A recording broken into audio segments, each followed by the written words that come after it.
Online থেকে নতুনভাবে জন্ম সার্টিফিকেটের আবেদন করার জন্য আপনারা সবার প্রথমে চলে আসবেন গুগলে। তো গুগলে আসার পর লিখবেন জন্ম মৃত্যু তথ্য। তো জন্ম মৃত্যু তথ্য লিখে আপনাদেরকে সার্চ করতে হবে। তো আপনারা জন্ম মৃত্যু তথ্য লিখে সার্চ করবেন। জন্ম মৃত্যু তথ্য লিখে সার্চ করলে কিন্তু সেই অফিসিয়াল ওয়েবসাইটের লিঙ্ক আপনারা প্রথমে পেয়ে যাবেন। তো সেখানে ক্লিক করে আপনারা অফিসিয়াল ওয়েবসাইটে পৌঁছে যাবেন। তো আপনারা জন্ম মৃত্যুর তথ্য এই অফিসিয়াল ওয়েবসাইটে পৌঁছানোর পর ওপরের দিকে চলে আসবেন সিটিজেন সার্ভিস। তো সিটিজেন সার্ভিস এই অপশানটিতে চলে আসবেন। সিটিজেন সার্ভিস অপশানে আসার পর প্রথমেই দেখতে পাবেন বার্থ বলে একটি অপশান রয়েছে। তো সেখানে চলে আসবেন এবং লেফটে দেখতে পাবেন অনেক অপশান রয়েছে। তো সেকেন্ড অপশান আছে। তো সেকেন্ড যে অপশানটি আছে অ্যাপ্লাই ফর নিউ রেজিস্ট্রেশন, এই অপশানটিতে ক্লিক করবেন। তো প্রথমেই আপনারা যেটি করবেন, আপনি যে মোবাইল নাম্বার দিয়ে অ্যাপ্লাই করবেন সেই মোবাইল নাম্বারটি এখানে সঠিকভাবে বসাতে হবে। তো মোবাইল নাম্বারটি সঠিকভাবে বসিয়ে দেবেন এবং গেট ওটিপিতে ক্লিক করবেন। গেট ওটিপিতে ক্লিক করলেই সেই মোবাইলে একটি ওটিপি যাবে। সেই ওটিপি আপনি এন্টার ওটিপি যে ঘরটি রয়েছে এই এন্টার ওটিপির ঘরে আপনারা বসিয়ে দেবেন। ওটিপি বসানোর পর সাবমিট ওটিপিতে ক্লিক করবেন। সাবমিট ওটিপিতে ক্লিক করলে কিন্তু আপনাদের সামনে অ্যাপ্লিকেশন ফর্মটি ওপেন হবে। প্রথমে আপনাদেরকে যেটি ফিল আপ করতে হবে সেটি হচ্ছে শিশুর তথ্য, অর্থাৎ ইনফরমেশন অফ চাইল্ড। তো প্রথমেই আপনারা শিশুর জন্ম তারিখ এখান থেকে ক্যালেন্ডারে সিলেক্ট করে নেবেন। জন্ম তারিখ সিলেক্ট করার পর জেন্ডারে এসে মেল নাকি ফিমেল সেটিও এখান থেকে সিলেক্ট করবেন। তারপর আপনারা সেই শিশুর প্রথম নাম অর্থাৎ ফার্স্ট নেম এখানে বসিয়ে দেবেন এবং মিডল নেম যদি থাকে সেক্ষেত্রে মিডল নেম বসানোর পর লাস্ট নেম আপনারা বসিয়ে দেবেন। এবং মাল্টিপল প্রেগন্যান্সিতে আসার পর যমজ বাচ্চা নাকি সিঙ্গেল বাচ্চা হয়েছে সেটি এখান থেকে আপনারা সিলেক্ট করবেন। তারপরে যেটি আছে প্লেস অফ বার্থ অর্থাৎ জন্মের স্থান। তো আপনারা প্লেস অফ বার্থ সিলেক্ট করবেন। বাচ্চা যদি হসপিটালে জন্মগ্রহণ করে সেক্ষেত্রে হসপিটাল সিলেক্ট করবেন, অথবা বাচ্চা যদি বাড়িতে হয়ে থাকে সেক্ষেত্রে হোম সিলেক্ট করবেন এবং স্টেটের জায়গায় আপনারা স্টেটটিকে সিলেক্ট করে নেবেন। তারপরে ডিস্ট্রিক্টের জায়গায় এসে আপনাদের ডিস্ট্রিক্টটিকে সিলেক্ট করবেন এবং এরিয়া এখান থেকে আপনারা রুরাল নাকি আরবান সেটি সিলেক্ট করবেন। রুরালের ক্ষেত্রে ব্লক এবং আরবানের ক্ষেত্রে মিউনিসিপ্যালিটি এরিয়া সিলেক্ট করবেন। তারপরে ব্লক বা মিউনিসিপ্যালিটি সিলেক্ট করবেন এবং এখানে পঞ্চায়েত সিলেক্ট করবেন। আপনাদের যে ভিলেজ সেটিও এখান থেকে সিলেক্ট করবেন। তারপরে পিনকোডটি বসিয়ে দেবেন। তো এবারে চলে আসবো ফাদার্স ইনফরমেশন অর্থাৎ পিতার তথ্য। তো প্রথমেই শিশুর পিতার ফার্স্ট নেম এখানে বসিয়ে দেবেন এবং ফার্স্ট নেম বসানোর পর সেই পিতার যদি মিডিল নেম থাকে সেক্ষেত্রে মিডিল নেম এখানে বসিয়ে দেবেন। মিডিল নেম বসানোর পর লাস্ট নেম আপনারা বসিয়ে দেবেন। তারপরে ইমেলের ঘরে ইমেল আইডি যদি থাকে সেক্ষেত্রে বসিয়ে দেবেন এবং মোবাইল নাম্বারের ঘরে মোবাইল নাম্বারটি সঠিকভাবে বসিয়ে দেবেন।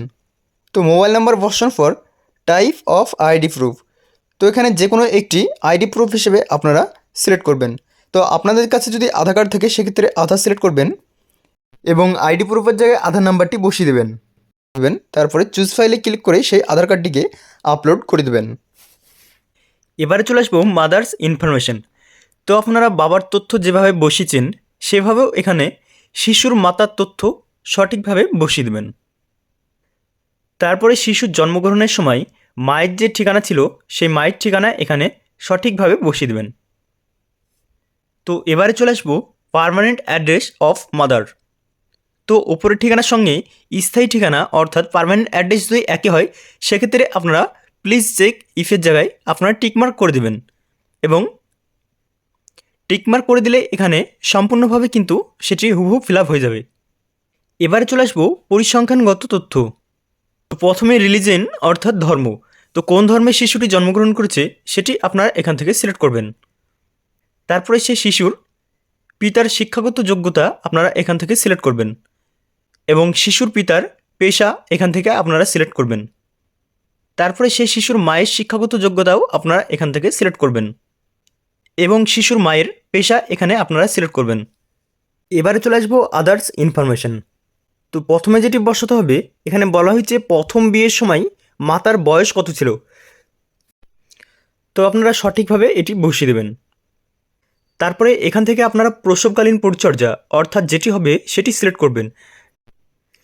প্রসবকালীন পরিচর্যার সময় ডক্টর নার্স নাকি রিলেটিভ ছিল সেটি আপনারা সিলেক্ট করবেন।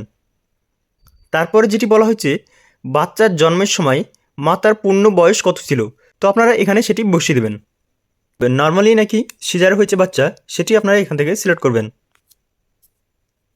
তারপরে এখানে বলা হয়েছে এই সন্তানসহ মাথার জীবিত প্রসূত সন্তান সংখ্যা কত, তো আপনারা সেটি বসিয়ে দেবেন।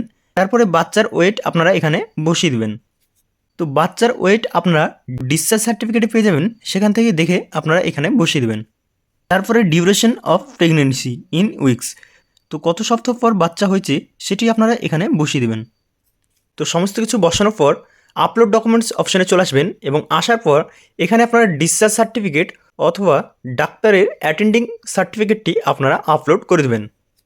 তো সমস্ত কিছু কমপ্লিট হয়ে গেলে আপনারা সাবমিট বাটনে ক্লিক করবেন এবং are you sure you want to submit, তো এখানে আপনারা ওকে করে দেবেন। তো ওকে করে দিলেই অ্যাপ্লিকেশানটি সাকসেসফুলিভাবে সাবমিট হয়ে যাবে এবং সাবমিট হয়ে গেলে একটি অ্যাকনোলেজমেন্ট নাম্বার কিন্তু এখানে দেওয়া হবে, তো আপনারা এইটিকে প্রিন্ট আউট করে নেবেন।